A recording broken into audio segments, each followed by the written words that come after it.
저는 30대 초반의 여자입니다. 현재 남편의 직장 동료와 만나고 있는 중이에요. 저보다 3살 많은 그 사람은 성격도 외모도 훤칠하고 직업도 좋고 집안에 돈도 많은 남자예요. 알게 된 지는 오래되지 않았는데 관계가 이렇게 발전된 지는 한 3개월쯤 됐네요.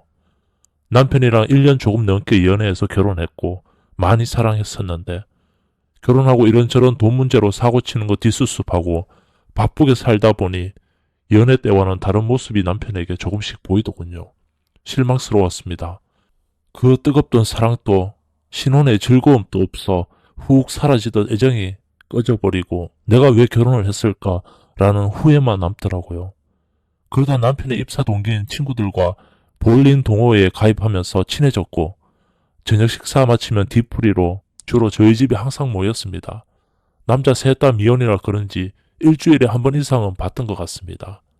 주말엔 외곽에 다 같이 놀러 가고 저녁엔 같이 저녁 먹고 영화도 같이 보러 가고 외식하고 등등. 이제 남편 말고 다른 남자가 저희 집에 있는 게 너무 익숙해졌습니다. 저도 처음엔 솔직히 부담스러웠는데 워낙에 성격 좋은 친구분들이라 같이 지내는 시간이 많다 보니 친해졌습니다. 그중 한 명인 두식이라는 남자가 좋아졌습니다. 저희 신랑은 꾸밀 줄도 모릅니다. 옷도 제가 사는 것만 입고 패션 이딴 거는 관심조차 없고 술, 여자, 클럽 이런 건 해보지도 가보지도 않았습니다. 근데 두식 씨는 경제적 능력도 좋고 여자도 많이 만나고 다닐 정도로 인물도 그만큼 뛰어났고요. 패션 감각도 뛰어납니다. 어느 날은 차려입은 옷과 신발만 봐도 최신 유행 명품이었어요. 두식 씨는 성격도 좋습니다. 잘 웃고 장난기 있고 누가 봐도 훈남의 조건이 좋기에 주변에 항상 여자가 많습니다. 모임할 때 여자를 자주 데리고 나와서 잘 알고 있네요. 그렇지만 최근 들어 여자를 만나 걷는 걸 한동안 보질 못했습니다. 이제 여자도 지겹다 하더군요. 만나고 술 마시고 하는 게 이젠 지겹다나? 연애하고 두식 씨는 여자를 만나도 금방 실적 냈고 6개월 이상 가지를 못하더군요. 그 남자와 같이 있는 게 전 즐겁습니다. 절 항상 웃게 해주거든요. 다른 친구들보다 저한테 그리낌 없이 친하게 장난도 치고 잘 지냅니다. 근데 너무 친해진 걸까요? 남편보다 그 친구와 자꾸 같이 있고 싶습니다. 신랑과 다른 친구들은 담배 피러 베란다에 있을 때 그 남자는 과일을 깎아서 제 입에 넣어줍니다. 저도 이렇게 그리낌 없이 친해지고 가까워져서 좋다 생각했습니다. 근데 이 감정은 잘못된 감정임을 압니다. 아는데 오늘은 연락이 없고 안 보게 되면 뭐 하는지 궁금하고 보고 싶습니다. 혹 저 혼자만 그런가 생각을 해보면 그건 또 아닌 것 같습니다. 제가 일부러 거리 두려고 어느 날 아무 말 안 하고 일부러 신랑 옆에만 졸졸 따라다녔습니다. 그날 밤 영화를 보러 가게 되었는데 어쩌다 제가 가운데 앉게 되고 양옆에 신랑과 그 남자가 앉게 되었는데 불 꺼지고 영화 시작할 때 갑자기 귀에다 대고 묻더군요. 무슨 일 있냐고. 왜 오늘은 평소와 달리 힘이 없냐고. 그래서 전 아니 아무 일 없다고 웃고 말았습니다. 근데 영화보다 무서운 장면이 나와서 소리를 질렀더니 갑자기 제 손을 잡아주는 겁니다. 그러고 있길 1분, 2분, 얼마인지 기억도 나지 않습니다. 두근거렸습니다. 솔직히 그 사람 핸드폰에 제 사진이 많습니다. 어디 여행 가면 풍경 사진 찍다가 자기 셀카 찍다가 제 옆에 있으면 같이 찍었습니다. 제 셀카 사진도 있습니다. 여자친구 생기면 당연히 다 지울 줄 알았는데 하나도 지우지 않았습니다. 저한테 심지어 자기 핸드폰 비밀번호까지 알려줬습니다. 남자들끼리 당구 치거나 게임할 때 저는 할 일이 없었기에 앉아서 핸드폰으로 주로 노는데 제가 배터리가 없어서 그 남자 휴대폰을 가지고 놀았는데 그때 비밀번호를 가르쳐 줬습니다. 그 후로 비밀번호 한 번도 바꾸지 않더라고요. 처음엔 그냥 친해지면 좋겠거니 신랑도 좋아하겠지. 내가 자기 친구들한테 잘하고 친해지면 그렇게 생각했는데 적정선이 넘어가니 거리감을 둬야 한다는 생각이 듭니다. 하지만 그래도 막상 만나면 좋습니다. 헤어지기 아쉽고 더 있으면 좋겠고 사진 보면 웃음 나고 처음에 이러지 않았는데 언제부터인가 가까워지고 이런 감정이 듭니다. 어느 날은 제가 좋아한다고 했던 걸 기억했다가 사가지고 옵니다. 또 어느 날은 다 같이 해산물을 먹으러 가서 제가 새우 껍질 까는 걸 싫어해 신랑이 다 까주는데 처음 한 개는 신랑이 까줬는데 갑자기 그 남자가 새우 껍질 까더니 먹을래? 하더군요. 그래서 제가 아니라고 괜찮다고 했는데도 그냥 먹으라고 주더군요. 자기는 먹고 싶지 않다고 이 모든 게 그냥 다 설레입니다. 그 남자와 우연히 둘이서 만날 기회가 생겼고 커피 한잔 하면서 이런저런 대화를 하다가 서로에게 호감을 갖고 있다는 걸 서로 몰랐던 사실을 알게 되고 급속도로 관계가 발전이 되어버렸죠. 문제는 서로 집착하지 말자. 혹시 만나더라도 깔끔하게 만나자. 서로 다짐했지만 제가 너무 깊게 그 사람을 사랑하게 되어버려서 자꾸 집착하게 돼요. 그 남자가 다른 여자와 소개팅하면 질투가 생겨나고 모임에 참석하지 않는 날이면 뭘 하고 있는지 연락이 제때 되지 않을 때도 안절부절 그 남자는 항상 편한 친구 사이로 지내면 안 되냐고 한마디로 관계는 유지하되 집착은 하지 말자는 뜻. 어떻게 남녀 사이에 감정 없이 지낼 수 있겠습니까? 안 된다고 했더니 그 남자는 불안하다면서 직장에 소문이라도 날까봐 무서워서 앞으로는 저를 못 만나겠다고 헤어지자고 하더군요. 이런 남자, 전 어떻게 해야 하나요? 제 마음은 더 커졌는데 이제 와서 헤어지자니. 며칠을 펑펑 울었습니다. 감정 소비를 너무 한 탓인지 지금 지치고 힘든 상태입니다. 남편한테 미안해서라도 이혼해야겠죠. 저 어떻게 해야 할까요?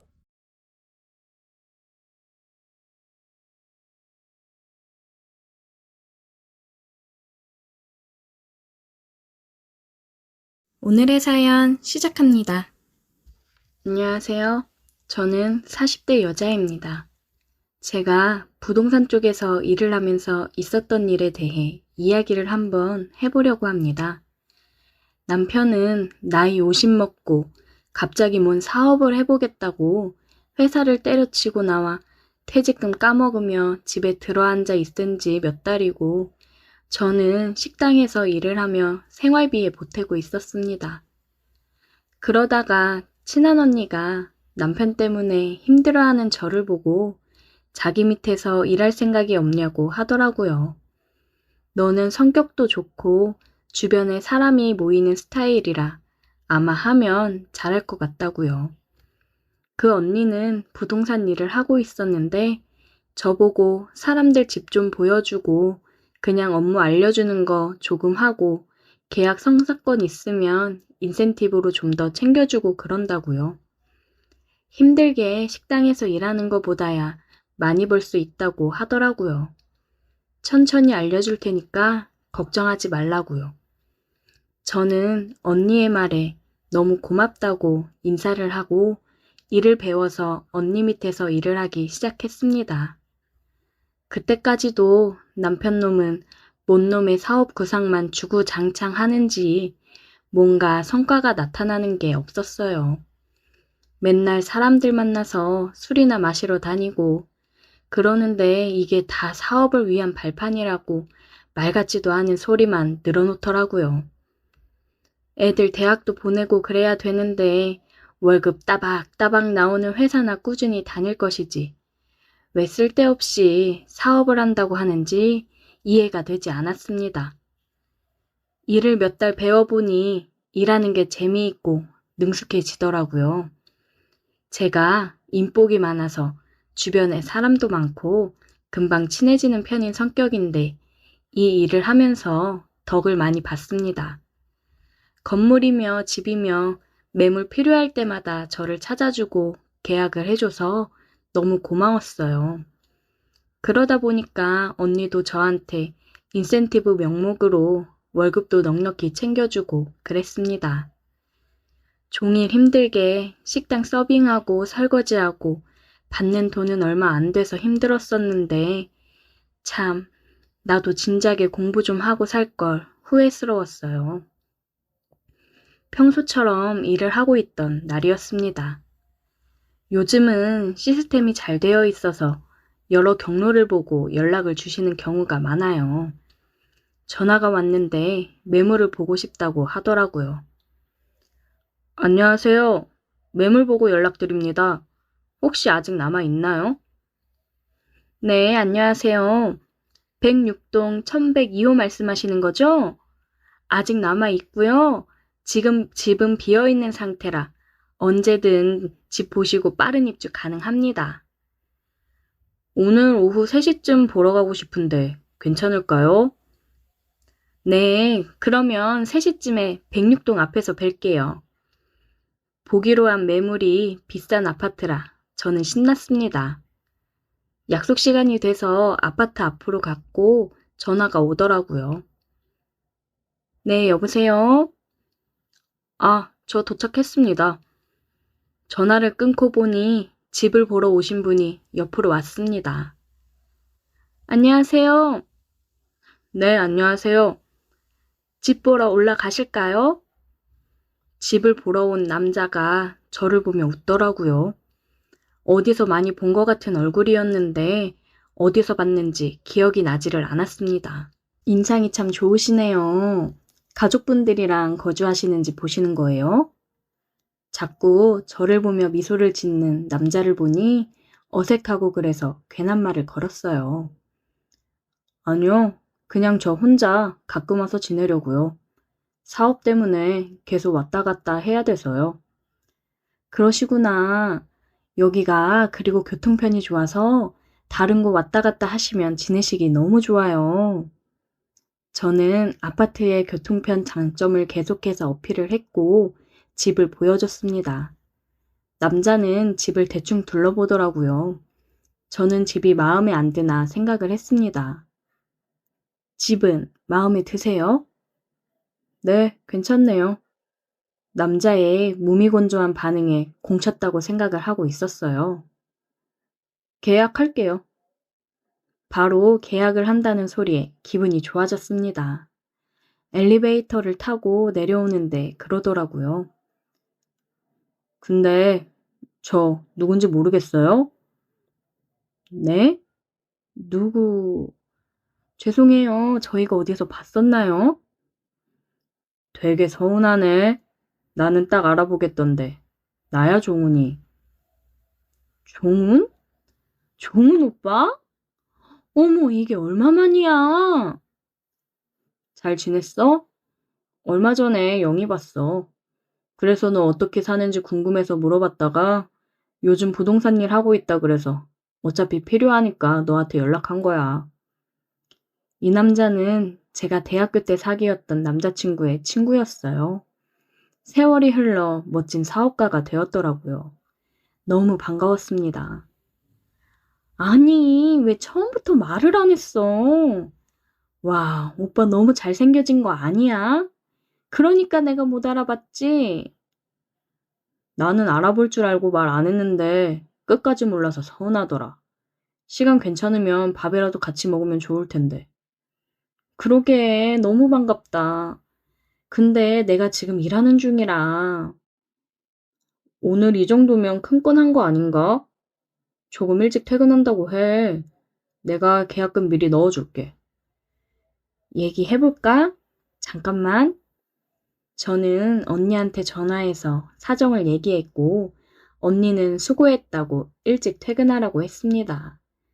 그나저나 굉장히 비싼 아파트인데 혼자 왔다 갔다 하면서 거주할 목적으로 구입을 한다고 하니 대단하다고 생각이 들더라고요. 얼마나 성공을 했길래 그러나 싶었습니다. 사무실 앞에 차를 세우고 오빠 차를 타고 저녁을 먹으러 갔어요. 비싼 참치집으로 가더라고요. 역시 돈 있는 사람은 다르다 싶었습니다.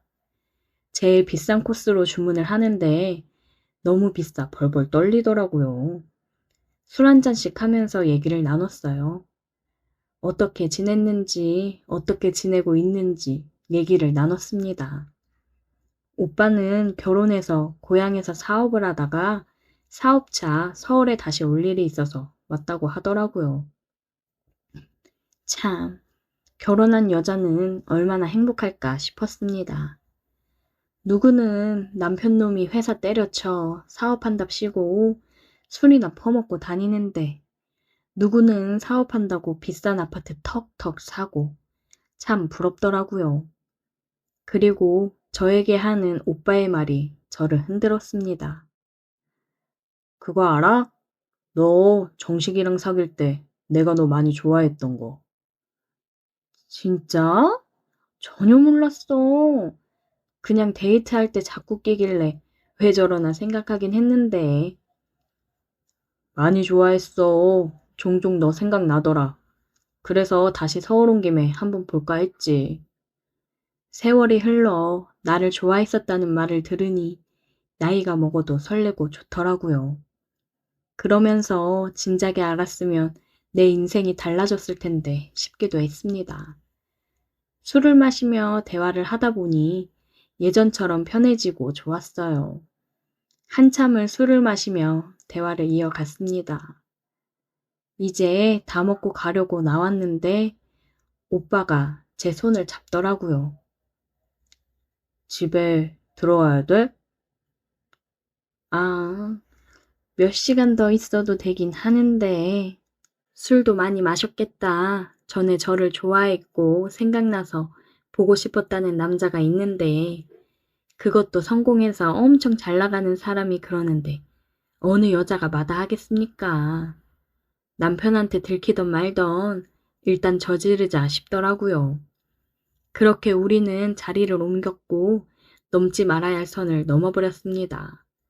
얼마 만에 남자랑 키스를 해보는지 정말 황홀하더라고요.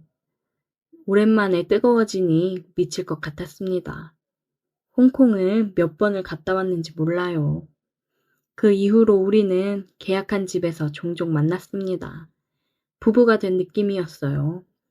하지만 각자 가정이 있고 애들이 있으니 이혼은 못하고 이렇게 서로 보고 싶을 때 보고 즐기면서 살자고 했어요. 아직까지는 서로 배우자한테 들키지 않고 잘 만나고 있습니다. 이런 게 행복이고 남녀가 사랑하며 살아가는 거지 싶더라고요. 요즘 너무 행복합니다. 오늘의 사연 여기까지입니다. 오늘도 들어주셔서 감사해요. 구독, 좋아요, 알림 설정 부탁드려요. 안녕하세요. 우리 채널 오시기를 환영합니다. 안녕하세요. 전 아래 2명의 남동생, 그리고 엄마와 함께 평범하게 사는 29살 여자입니다. 대개 남들은 남자친구에게 청혼, 일명 프로포즈를 받으면서부터 결혼하기까지 행복하게 제2의 인생을 준비한다고들 하던데, 전 사랑하는 남자친구의 청혼을 받은 이후부터 집안 차이에 따른 예비 시어머니의 부당한 대우에 남들 모르게 마음고생을 하게 되었고, 결국 남친과의 결혼은 파국으로 끝나고 말았습니다. 예비 시어머니의 반대에도 어려움을 무릅쓰고 예쁜 가정을 꾸려보겠다고 이 모든 것을 참고 상견례까지 억지로 끌고 가보았지만 결국은 파국으로 끝난 저의 이야기가 너무 처참하고 한편으로는 또 몹시 화가 나서 이렇게 익명으로 사연을 보냅니다. 저희 부모님은 22살, 21살의 어린 나이에 결혼을 하셨어요. 나이도 어리고 살림도 넉넉하지 않았지만 성실하셨던 두 분은 회사 생활도 열심히 하셨고 두 분 사이에서 저와 남동생 둘을 낳아서 알콩달콩 사셨다고 하셨어요. 그러나 행복은 얼마 가지 않고 운명의 장난처럼 갑작스럽게 아빠가 암 선고를 받으셨고 얼마 가지 못했던 시한부 인생으로 28 젊은 나이에 이 세상과 등을 지고 마셨습니다. 그동안 아빠의 암 치료를 위해 한 푼 두 푼 모았던 돈도 모두 써버렸을 뿐만 아니라 도움을 요청할 가족과 친지가 없었던 저희 엄마는 아직 한참 커야 하는 새 남매를 혼자서 키워내야 했기 때문에 경제적으로 아주 어려워지게 되었어요. 이 모든 생계를 전담해야 했던 엄마는 하루 24시간을 일해도 입에 겨우 풀칠할 정도로 빠듯하게 하루하루를 살아내셨을 겁니다. 전 그 당시 6, 7살로 자세히 기억은 나지 않으나 밖에서 온종일 일하고 돌아오는 엄마를 대신해서 어린 동생들을 돌보고 챙기는 일을 제가 도맡아 했다고 해요. 엄마는 주로 식당 부엌일부터 상가 화장실 청소, 각종 부업 등 안 해본 일이 없으실 정도로 투잡, 쓰리잡을 하셨고 오로지 저희 3남매만 생각하시면서 전념한 생활력으로 아빠의 부재를 조금씩 메워나가셨다고 합니다. 그런데 참 하늘도 무심한 것 같다는 표현이 딱 맞는 것 같아요. 엄마의 희생과 노력으로 지하 단칸방에서 현재 살고 있는 임대아파트로 이사도 하고 적지만 적금도 들 수 있을 정도로 생활이 나아지고 있을 찰나였습니다. 제 나이로는 고등학교 한 2학년쯤 저희 엄마가 불의의 교통사고로 오른쪽 다리에 신경이 손상되어서 큰 수술을 여러 차례 하셨고 결국 돌아오지 못한 신경으로 한쪽 다리가 마비가 되면서 지체장애 3급 판정을 받게 되셨어요. 그동안 모았던 돈은 어디로 간 건지 다시 원점이 되었고 또다시 집에 우환이 들이치는 것 같았습니다. 장애 판정을 받은 엄마와 아직 중학생, 초등학생인 두 동생의 책임이 고스란히 저에게 돌아왔고 엄마의 악착 같은 생활력을 보고 자라서인지 너무도 당연하게 학생 때부터 아르바이트와 집안일을 도맡아 하면서 억척스럽게 학교 생활을 마무리했습니다. 학비만큼이라도 아끼기 위해서 장학금을 받아야 했던 전 공부도 뒤처지지 않게 열심히 하였고 그 보람으로 지방대 간호학과를 졸업하여 현재는 한 대학병원에서 3교대 간호사로 근무하고 있습니다. 간호사로 취직해서도 남들보다 야간 근무를 배로 하면서 생계를 책임졌고 현재는 아직 갚아야 하는 학자금이 조금 남았지만 남동생들도 이제 다 커서 둘째는 대학교를, 막내는 현재 국방의 책임을 지고 있습니다. 비록 어렸을 때부터 공부와 일에만 몰두하며 힘들고 어려운 시절을 거쳐오긴 했지만 저희 네 가족에게도 조금은 좋은 날이 오고 있다는 생각이 들 정도로 우리 가족에게도 남들과 같은 평범한 일상을 찾아가고 있었던 나날이었습니다. 이런 저에게는 교제한 지 3년이 되는 남자친구가 있었어요. 우연히 동창 모임 장소에서 처음 마주치게 된 남자친구는 오랫동안 힘들게 살아온 저에게서는 볼 수 없는 여유로움과 자연스럽게 배어나오는 배려로 주위 사람들에게 평판이 참 좋은 아이였습니다. 친구에게 들어보니 아빠가 작은 병원에서 의사로 근무하고 계시고 또 일반 사람들보다는 부유하게 생활하고 있다고 들었는데 꾸밈없이 수더분하고 착한 친구였어요. 어려서부터 치열하게 살아온 저와는 다르게 외동아이로 자라서 홀로 사랑을 듬뿍 받아온 덕분인지 공감도 잘 해주고 감정 표현도 솔직한 모습에 호감이 가기 시작했습니다. 사실 먼저 좋아하긴 했지만 외모도 성격도 거기에 집안까지 어디 하나 빠지지 않는 남자친구를 먼저 넘보는 건 있을 수 없는 일이라고 생각했기에 속으로만 짝사랑하던 어느 날 남자친구가 먼저 저에게 고백을 하며 생각지도 못한 행복한 연애를 시작하게 되었습니다. 사실 가벼운 연애로 시작하긴 했지만 날이 갈수록 절 지지해주고 한없이 사랑해주는 남자친구로 인해서 이젠 서로가 없어서는 안 되는 존재가 될 정도로 관계가 더욱 견고해지고 깊어져 갔어요. 그러는 과정에서 남자친구는 자연스럽게 제가 살아온 환경이나 또 엄마에 관한 이야기도 알게 되었지만 그런 과정에서도 꿋꿋이 가족을 책임지고 또 열심히 생활한 저와 엄마에 대해서 존경심을 표하면서 더욱 저에게 애정이 생겼다고 이야기하곤 했습니다. 현재 어느 정도 규모가 있는 중견기업에서 사무직으로 근무하고 있는 남자친구는 함께 맞이하는 세 번째 기념일 역시 그냥 넘어가지 않고 작은 레스토랑으로 절 이끌었어요. 식사를 거의 다 끝나가는데 평소와는 다르게 직접 쓴 편지를 하나 주더니 읽어보라는 겁니다. 혜리야, 우리가 만난 지도 벌써 3년이 되다니 시간이 참 빠르다. 누구보다 사랑스럽게 웃는 모습과 나를 향한 변하지 않는 한결같은 마음이 참 예쁘고 고맙다고 생각해. 외동으로 홀로 자라서 조금은 외로웠던 나를 누구보다 진심으로 사랑해주고 제 일처럼 기뻐해주고 슬퍼해주는 너에게 눈물이 날 정도로 고맙고 행복해. 이렇게 천사 같은 너를 만나게 해준 하늘에게 무한히 감사할 따름이야. 그런데 이상하게도 너와 이렇게 행복할수록 조금씩 불안한 마음이 커져만 가는데 그 이유는 이런 네가 나를 떠나지는 않을까. 네가 없다면 난 어떻게 살아가야 할까라는 생각 때문인 것 같아. 이러한 불안함과 지금 내 옆에 이쁘게 웃고 있는 너와의 행복이 영원히 계속되었으면 하는 내 바람이 단 하나의 답을 알려주는 것 같아서 오늘은 꼭 이 얘기를 해주고 싶어. 지금 잠깐 나를 봐줄 수 있어? 편지를 읽다가 남자친구를 바라본 순간 남친은 제 앞에서 무릎을 꿇으며 한 손에 반지를 들고 얘기해 주었어요. 이전엔 단 한 번도 본 적 없는 다소 떨리는 목소리로 결혼해달라고 말이죠. 커지는 남자친구에 대한 사랑으로 남몰래 결혼을 꿈꿔본 적은 있지만 막상 프로포즈를 받자 크게 감동한 전 눈물로 화답했습니다. 청혼해줘서 고맙고 정말 예쁘게 잘 살고 싶다고 말이에요. 그렇게 길다면 길고 짧다면 짧은 3년의 연애 끝에 결혼을 하기로 결심한 저희 둘은 서로 부족한 부분을 채워주며 소박하고 행복하게 살고 싶다는 작은 꿈을 꾸게 되었던 레스토랑에서의 그 시간이 이렇게 비극을 가져올 줄은 꿈에도 몰랐습니다. 내년 가을에 결혼하고 싶었던 저희는 우선 서로의 부모님께 인사를 드리기로 했어요. 먼저 우리 집에 찾아와준 남자친구는 휠체어를 타고 있는 저희 엄마 앞에 다시 한번 무릎을 꿇으면서 제 손에 물 한 방울 묻히지 않도록 행복하게 해주겠다며 결혼을 허락해달라고 얘기했습니다. 저희 엄마에 대해 어느 정도 알고 있었던 남자친구는 엄마가 불편하지 않도록 시선을 낮추는 모습과 또 진심으로 절 행복하게 해주겠다고 약속하는 모습에 한 번 더 감동한 것 같아요. 엄마 또한 듬직하고 바르게 자라온 제 남친을 보고 마음에 쏙 드셨는지 오히려 저보다 더 눈물을 보이시면서 정말 어렵고 힘들게 키워온 딸이니 잘 부탁한다고 거듭 당부함과 동시에 별거 없는 집안에서 태어나서 고생만 한 우리 딸과 결혼을 결심해줘 고맙다고 하셨어요. 그 이후 얼마 지나지 않아 저도 남자친구의 어머님을 먼저 뵙게 되었습니다. 한 일식집에서 마주한 어머님의 첫인상은 굉장히 우아하고 교양이 있어 보이는 현대적인 어머님의 모습이었어요.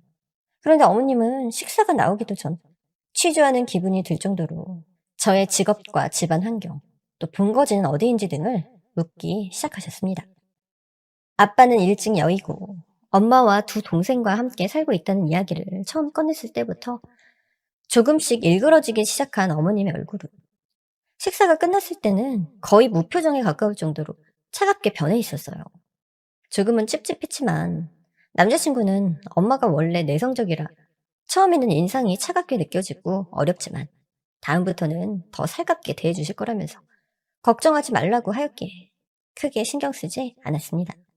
그 이후 아버님께도 정식으로 인사드릴 겸 이번엔 남자친구의 집에 찾아가기로 하고 얼마 되지 않아서였어요.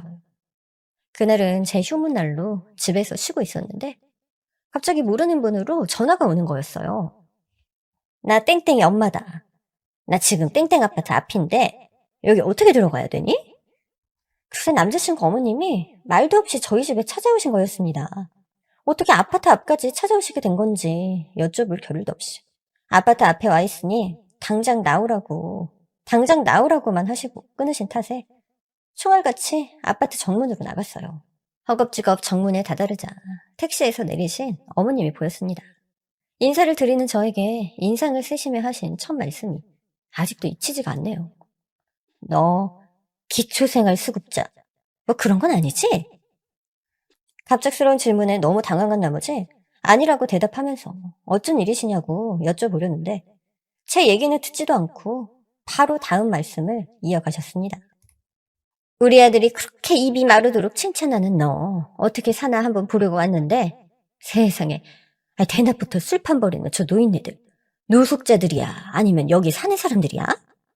대충 들어서 상상은 했다만 아휴 도대체 집 안까지는 무서워서 들어가지도 못하겠다. 동네 정자에 앉아서 막걸리 잔을 기울이며 장기를 두고 있는 할아버지들을 보시고는 치를 떠시면서 집 앞 작은 프랜차이즈 카페에 들어가 얘기하자고 절 이끄셨습니다. 전에 저녁 식사 때와 마찬가지로 역시나 주문한 커피가 나오기 전부터 무차별적인 어머니의 말들이 날아오기 시작했어요. 사실 처음 만난 자리에서부터 제가 마음에 들지 않았다는 어머니는 본인이 관상을 좀 볼 줄 아는데 제 얼굴에 가난이 제대로 들어와 있는 것 같아서 수상해서 남자친구에게 제가 사는 곳을 물어서 와보셨다고 하셨습니다. 아버지를 일찍 여의고 엄마 동생과 함께 넷이 생활한다는 얘기를 들었을 때까지만 해도 그래도 간호사로 일하고 있으니 제 입에 풀칠은 하겠거니 해서 설마 하며 찾아오셨다는 거예요. 저희 아파트 앞에 온 어머님은 이런 말도 안 되는 동네에 그것도 영구 임대아파트라는 택시기사의 말에 하늘이 무너지는 줄 알았다고 하셨습니다. 너가 결혼하겠다는 우리 아들의 집안을 알고서 결혼을 생각한 것이냐며 어머님의 카랑카랑한 목소리가 작은 카페 가득 울려 퍼졌어요. 객관적으로 저와 집안의 현 위치를 조목조목 말씀하시는 어머님 말씀을 듣고 있으니 제가 생각해도 염치가 없었다는 생각이 들면서 고개가 자동으로 숙여졌습니다. 부족하지 않게 자란 남자친구에게 저와 제 가족은 집만 될 것 같은 미래가 그려져서 제가 생각했던 결혼 생활이 너무 단순했다는 생각에 저 자신이 너무 한심해서 눈물이 가득 차올랐어요. 조금 흥분하여 말씀이 격하긴 하셨지만 사실 틀린 말씀 하나 없는 어머니 말씀에 결혼에 대해 다시 생각해 보겠다 말씀드리려 했습니다. 그런데 갑자기 저희 엄마 얘기를 꺼내시는 거예요. 얘기 듣기로 니네 어머니가 몸이 안 좋다고 하던데 혹시 저런 장애인이냐는 겁니다. 죄송스러운 마음이 가시기도 전에 당황한 나머지 어머님을 쳐다보니 카페 밖으로 지나가는 노부부를 가리키며 계속 말을 이으셨어요. 눈 딱 감고 다른 건 다 참겠는데 저런 건 정말 못 참겠다고 하시면서 말입니다. 혹시 엄마가 저런 상태라면 결혼식 혼주석에도 앉지 않으셨으면 한다는 말씀까지 하시면서 온갖 친지들과 지인들이 올 텐데 홀어머니 밑에서, 그것도 장애가 있는 엄마 밑에서 자라내라는 게 드러나면 집안 망신도 그런 망신이 없다면서 말입니다. 이 말씀을 하시며 어머님은 제가 살고 있는 아파트를 장애인 아파트라고 칭하기 시작하셨어요. 아까부터 보니 외발이, 짝눈, 앉은뱅이 같은 온갖 병신들만 모아놓은 것 같다고 말입니다. 임대아파트가 질 나쁜 건 알고 있었지만 이런 저급한 수준인지는 또 처음 알게 되신다며 아까 가리키던 창밖의 노부부를 계속 응시하면서 몸이 성치 않으면 집에라도 처박혀 있던지 왜 이렇게 동네를 더럽히고 다니냐는 겁니다. 어머님은 수준 떨어진다는 식의 태도로 일관하시며 계속해서 말을 이으셨어요. 몸이 불편한 사람들이 나돌아다니는 모습이며 아까 말한 아파트에서 술이나 먹고 있는 노숙자들까지 정말 너무 싫다고 말입니다. 미래의 손자 손녀가 이런 곳을 보고 자랄 것을 생각하니 정말 두렵고 무섭다고 하시더군요. 더 이상 어머님 말씀에 참을 수 없었던 전 어머님 말씀대로 저희 엄마는 불의의 사고로 인해 장애를 얻었고 싫다고 말씀하시는 저 할아버지처럼 전동 휠체어를 타고 생활하신다는 것까지 솔직하게 말씀드렸습니다. 그러자 어머님은 이미 장애인인 엄마는 그렇다 하고 이 생활을 언제까지 할 생각이냐고 따져 물으시는 거예요.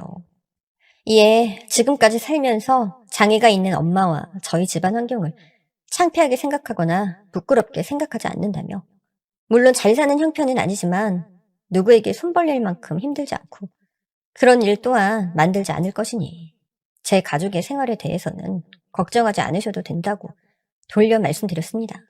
그러면서 남자친구의 갑작스러운 고백에 결혼을 결심하긴 했으나 어머님 말씀대로 서로 자라온 집안 환경 등을 생각해보지 않고 너무 단순하게 둘이 살 생각만 하고 결정한 것 같아서 이 부분 또한 다시 한번 생각해보겠다고 조용히 말씀드렸습니다. 그랬더니 처음으로 인상을 펴신 어머님은 잘 생각했다며 사람이 끼리끼리 만나야 그 수준에서 잘 살 수 있다고 굳이 하지 않아도 될 조언까지 덧붙이시더라고요. 속으로 정말 눈물이 났지만 장애인인 엄마는 혼주석에서 앉히지도 말라는 어머님 모습을 보니 결혼하고 나서도 순탄치 않을 거라는 생각에 결혼을 그냥 여기서 깨는 게 낫겠다고 판단했습니다. 그렇게 어머님이 떠나신 후 남자친구를 만나서 어머님과 있었던 일을 말하면서 우린 결혼하기 어려울 것 같다고 얘기했어요. 어머님이 잘못된 게 아니라 그냥 철저히 현실적으로 생각해봐도 우리 두 집안이 결혼하기에는 차이가 너무 있고 이러한 문제점을 헤쳐나갈 자신이 없다고 말입니다. 그런 후 도망치듯 자리에서 빠져나온 전 남자친구 연락에도 답하지 않고 마음을 정리하려고 부단히 애썼어요. 이 세상 누구보다 사랑하지만 제 가족과 환경을 치욕스럽게 생각하고 마치 무슨 벌레 보듯 무시하는 태도의 어머님을 돌릴 자신이 없었습니다. 갑작스럽게 결혼을 거절당하고 헤어짐을 통보받은 남자친구는 저를 다시 한번 설득하려 여러 번 집에도 찾아왔지만 눈물로 저를 놔달라고 소리치며 문전박대했습니다. 그렇게 더 이상 집에 찾아오지 않은 지 2주 정도 지나는 시점에서 친구를 통해 남자친구의 현황을 듣게 되었습니다. 살이 거의 10kg 가까이 빠진 남자친구는 거의 좀비와 다름없이 생활하고 있다고 하더라고요. 회사도 겨우 나갈 정도로 피폐해지고 얼이 빠져 있어서 누가 봐도 넋이 나간 사람처럼 하고 다닌다는 말을 듣고서 마음이 흔들리기 시작했습니다. 또한 어머님도 그날 이후로 폐인으로 변해버린 아들을 보고 매우 놀라셨는지 친구를 통해 저에게 남자친구 연락이라도 받아줄 수 있게 해줄 수 있냐고 연락까지 하셨다고 하더라고요. 그렇게 다시 얼굴을 마주한 남자친구는 정말 다른 사람이 된 것 같이 눈은 푹 꺼지고 어깨는 축 처져서 이전의 모습이 하나도 없었습니다.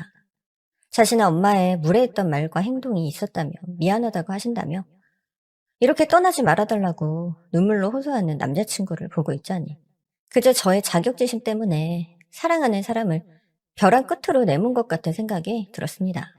사실은 그 사람 잘못이 아니라 그저 집안과의 차이를 견디고 헤쳐나갈 자신이 없다고 도망치듯 헤어진 제가 이기적이었구나라는 생각이 들었어요. 진짜 집안을 따지는 것은 남자친구가 아니라 도리어 저였던 것 같았습니다. 전 다시 찾아온 남자친구에게 저의 잘못을 인정하고 어떤 일이 있더라도 오빠와 함께 이겨내고 나도 오빠와 함께 맞서겠다고 말하며 결혼에 대해 다시 마음을 굳혔습니다.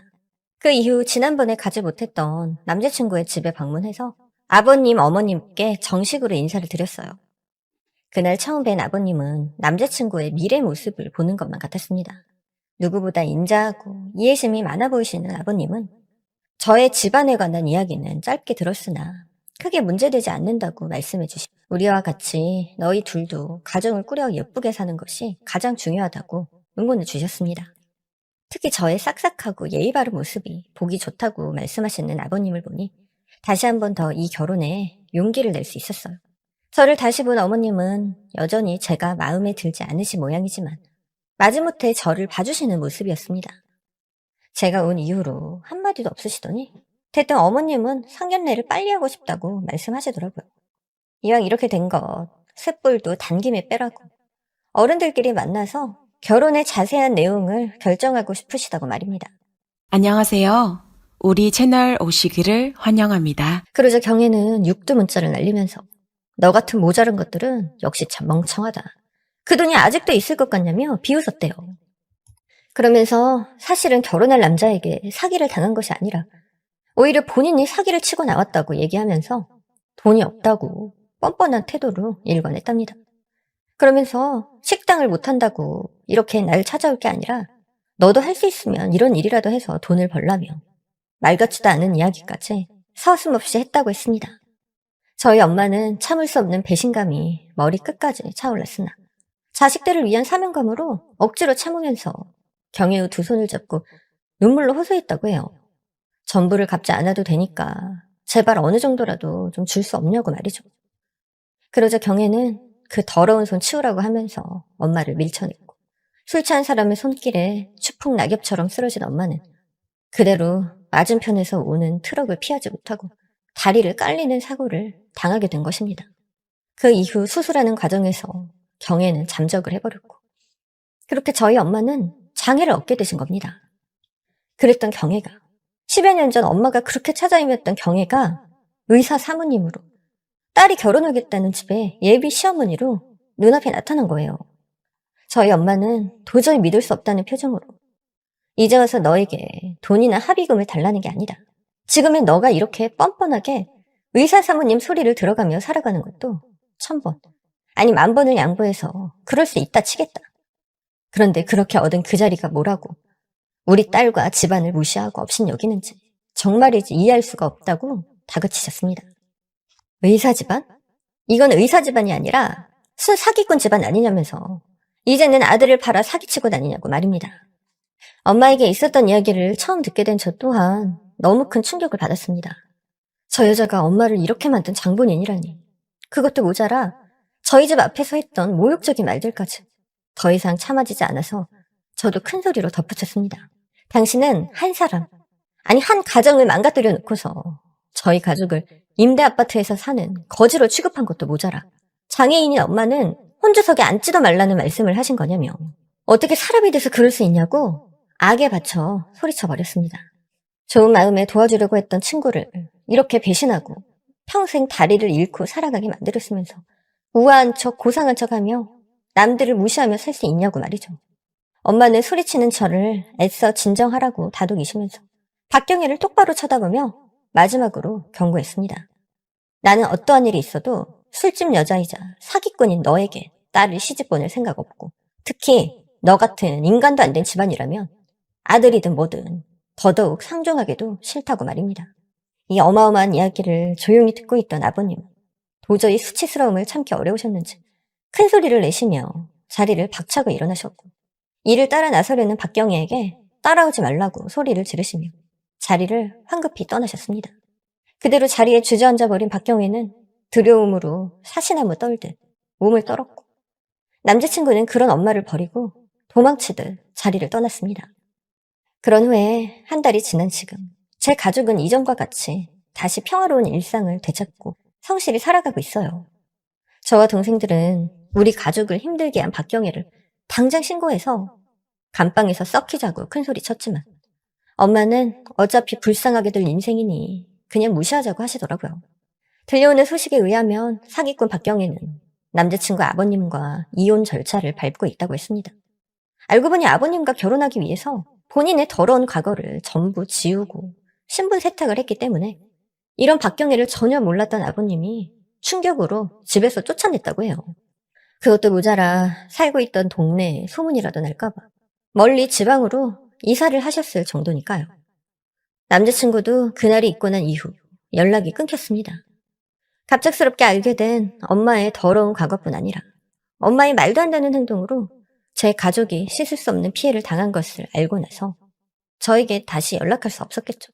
그로 인해 엄마와 사랑하는 사람까지 잃게 되면서 정신적으로 고통이 컸는지 제대로 된 생활을 하기 어려웠나 봐요. 저와 잠깐 헤어졌을 때 보였던 것보다 더욱 피폐해져 버린 그는 회사도 근근히 겨우 나가다가 결국 해고를 당하게 되었다고 들었습니다. 물론 잘못이 없는 그에게는 조금 미안하지만 엄마를 이렇게 만든 박경이라는 사람의 핏줄이었다는 남자친구가 소름이 끼칠 뿐만 아니라 그에게 있었던 모든 정이 떨어져 버렸습니다. 다시는 박경이라는 작자뿐 아니라 그 집 사람들은 보고 싶지 않습니다. 인과응보, 사필귀정, 무슨 일이든 결국 옳은 이치대로 돌아가고 행한 대로 업에 대한 대가를 받는 것을 이번에 확실히 알게 된 것 같아요. 고향 친구에게 사기를 친 것도 모자라서 불의의 사고까지 내고 이러한 사실과 자신의 신분을 모조리 숨기며 의사 아내가 되었지만 아들의 혼사에 괜한 욕심을 내다가 결국은 자신의 정체가 탄로나고 이혼까지.